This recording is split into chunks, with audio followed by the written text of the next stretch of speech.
Welcome everybody. This is Tony with MyRepairApp, and what we're going to go over today, we're going to cover reorder points, how to set them up, how to use reorder points, and in conjunction with purchase orders.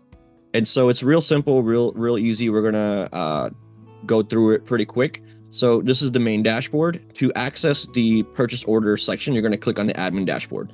So I already have it opened up here. So when you're in the admin dashboard, you'll have the inventory section that's here. We have the call section, commission calculator, etc., etc. We're focusing on reorder points. So on the inventory section on the right hand side here, you're going to see the reorder point button. Press that, and it's pretty self-explanatory. It does explain to you what it all is, but we'll just read it together just for the sake of it. So this is where you're going to set up automatic reorder alerts to maintain optimal stock levels across all of your locations. So first of all, what do you want to use reorder points for, right? Just like this, you want to make sure that the items that you typically stock, so as far as accessories, screen protectors, cables, cases, parts, phone screens, batteries, charge ports, etc., things that you stock versus special order items.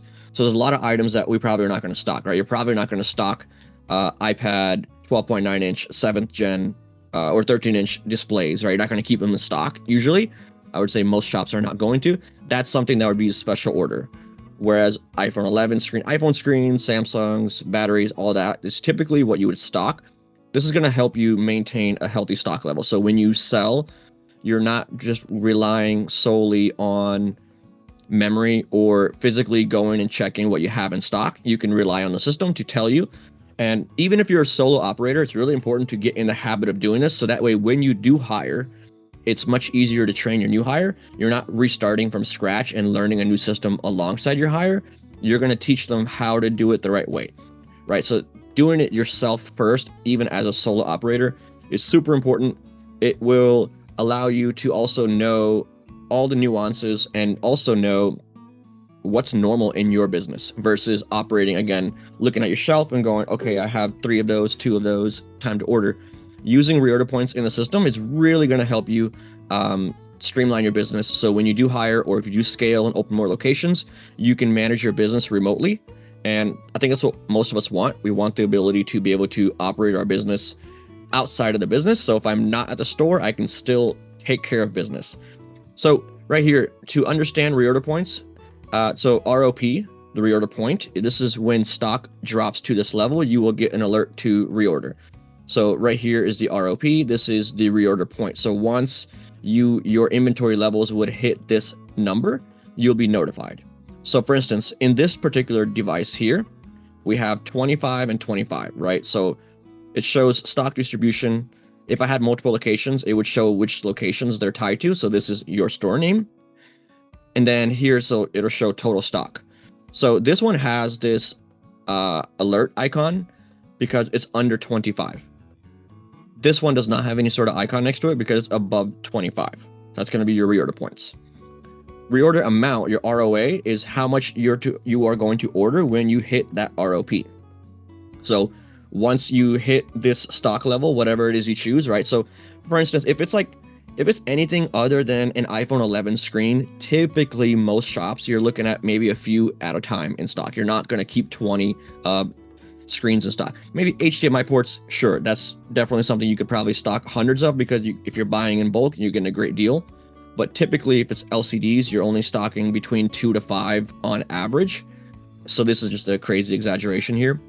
So let's say, hey, once we hit 25 in stock, right? Once I go down to this level, I want to reorder this amount. So that way, my restock level, which is your total inventory after reordering your ROP and your ROA combined, this is how much you want to have once you order the replenishment. Obviously, this is a crazy, ridiculous scenario. No one's restocking 25 LCD screens at a time. And or if you are, then I really hope that you have an exceedingly busy business. So that's to understand how that works.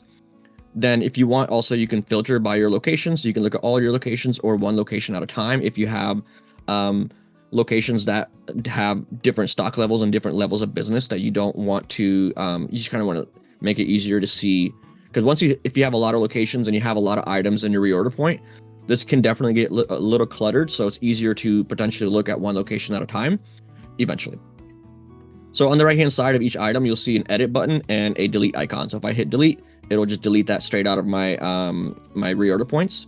If I hit edit, it's going to allow me to edit the name of the items as well as the reorder point and the reorder amounts. So I'm saying if I identify saying, hey, you know what, we aren't moving as much of this as we normally were, we're going to stock just a little bit less and we're going to reorder just a little bit less, right? So let's say a real world scenario, most shops these days, I would probably encourage you to stock between 8 and 10 iPhone 11 screens, even if you're not super busy, because A, it's still the #1 repaired item out there, and B, defective parts occur and shipments can get delayed. So it's always good to keep, I would say, at least those types of common stock like iPhone 11 screens, I would keep a week's supply at a time. I don't see any reason why you would stock less if you have the cash flow. If you don't have the cash flow, if your cash flow is a little bit tight, then at a minimum, try to keep 2 to 3 days worth of inventory, so that way you're not constantly risking running out. So we have 8, and then let's say once I go down to 8, how many do I want to order, right? So let's say I want to order 4, because by the time I order those 4 and they come in within the next 2 days, my current inventory of 8, I might use 1, I might use 4. So I do this, and then all of a sudden my restock level will be 12. So assuming by the time I order, right, my ROA, if I don't use any existing product, then my restock level will be 12. But I'm assuming that I'm ordering 4, because by the time those 4 arrive, my 8 is going to be 4, give or take. That's just, again, your situation is going to be a little bit different, but that's the business logic around how that works. So how do you add new items? Real simple. Right here, you see add new item. You can just type in the SKU or item name. Ideally, I would go off of SKUs because you want to use, highly recommend using integrated ordering with your vendors. So whether you're ordering from wholesale gadget parts, phone LCD parts, injured gadgets, mobile centrics, or mobile Enzo, I would use integrated ordering with them. Number one, it makes managing inventory way easier, way more safe. Your employees or yourself cannot manipulate and change the purchase orders, which I'll show you that in a second. So it also just makes it easier because the SKUs are on the barcode. So you just take the item, you scan it.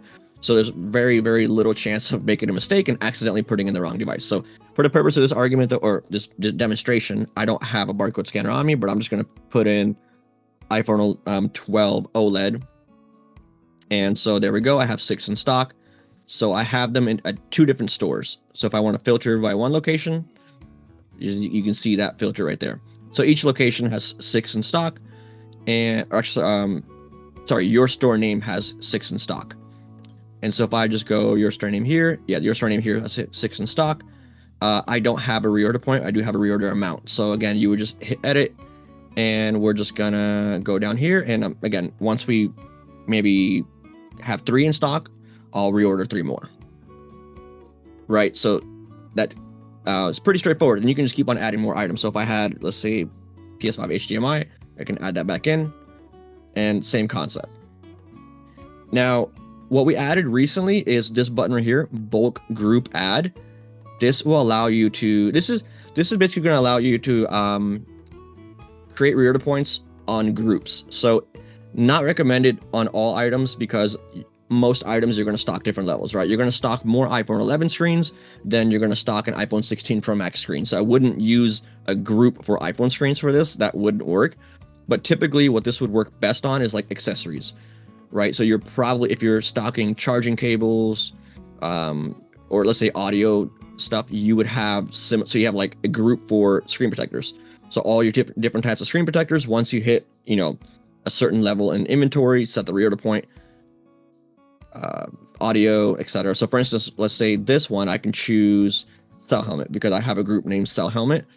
I'm going to set my reorder point to 4, and then I'm going to set my reorder point to 2. So I'm adding 3 different items, I believe, or 4 different items. So it takes a moment. It's going to take you back to this screen. You're going to press reorder points, and then yeah. So the 3 items that were in that group are now set up all at once. So if you have like large groups with, you just have a lot of accessories, this is a really nice way to set up your reorder points really fast. So you'll see right here, I set up the reorder points to be 4, reorder amounts to be 2 on all 3 of these. This one I have more than 4, so it does not have that alert. These I have less than 4, so I have those icons that alert me that, hey, it's time for you to order some items. So that's how you set up your reorder points. How do you access them? How does MyRepairApp tell you that you need to place your order? Very simple. You're going to click on purchase orders in inventory. So on the top of the nav bar, inventory, press purchase orders. Before we create a new one, remind you with integrations, if you are buying parts and accessories from one of the 5 vendors that I just mentioned earlier, you would press this here, select the vendor of choice, and then it's going to ask you to log into your account with them. And then whatever you just bought from them, once you receive your package, you would go here, log in, and it'll generate your purchase order automatically. Once you have a purchase order like that, you can't edit it. So it's really nice because if you ordered 5, or if your employees say they ordered 5, they can't manipulate the numbers and have accepted, or like let's say, like they can't create an order for a different amount than what was actually ordered. So it just makes it a lot easier for you to manage your inventory, and a lot harder for someone to try to steal from you if they're trying to steal from you.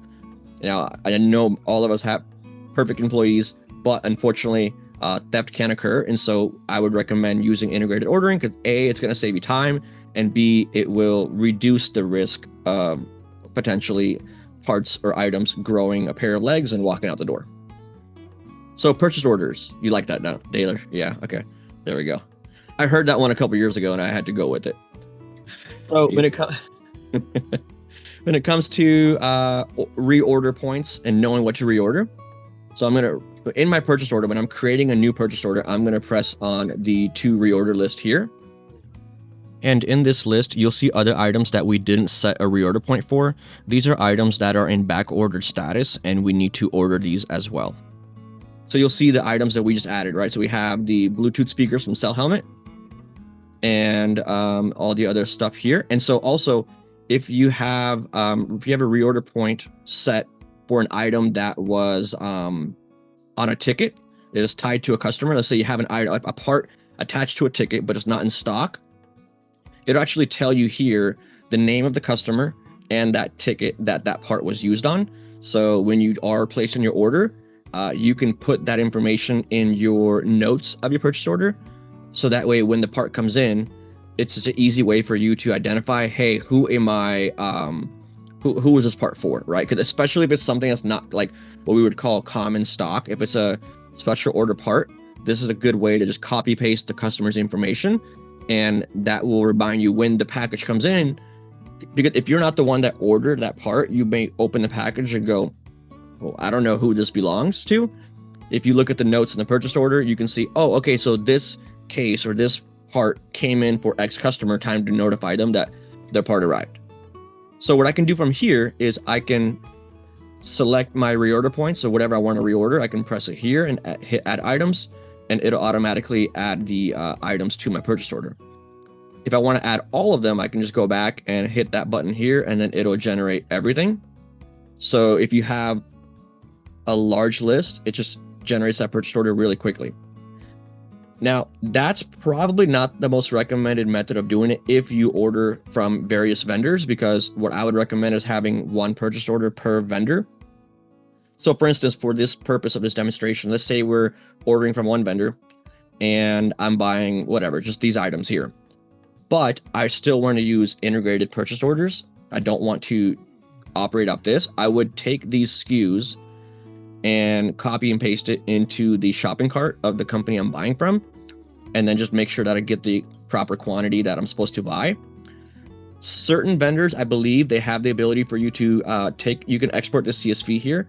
You can take it and you can actually upload your CSV into their shopping cart, so you don't have to manually even add items to your cart. So certain vendors, you can take, let's say you're reordering 10 items, 10 different items, you can export the CSV here, go to their shopping cart, upload the CSV, and it'll populate all of these items, further streamlining your reordering process. Makes it really, really easy.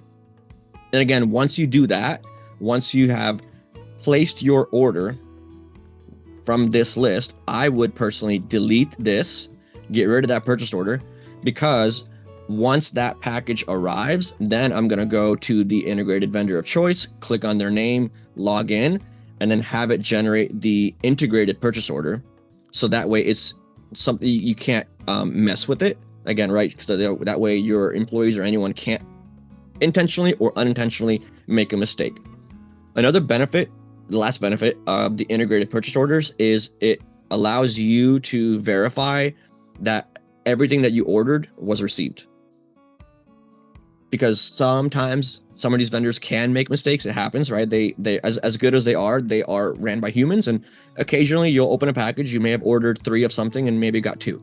And so just using integrated ordering for all the other reasons also allows you to just make sure that what you ordered is what you got, and there's just less concerns and less risk there. And so this is how you set up reorder points so that you hopefully never run out of parts again and never have to manually track stock again. If you found this helpful, make sure to subscribe to our channel so you don't miss out on future MyRepairApp tips and feature updates.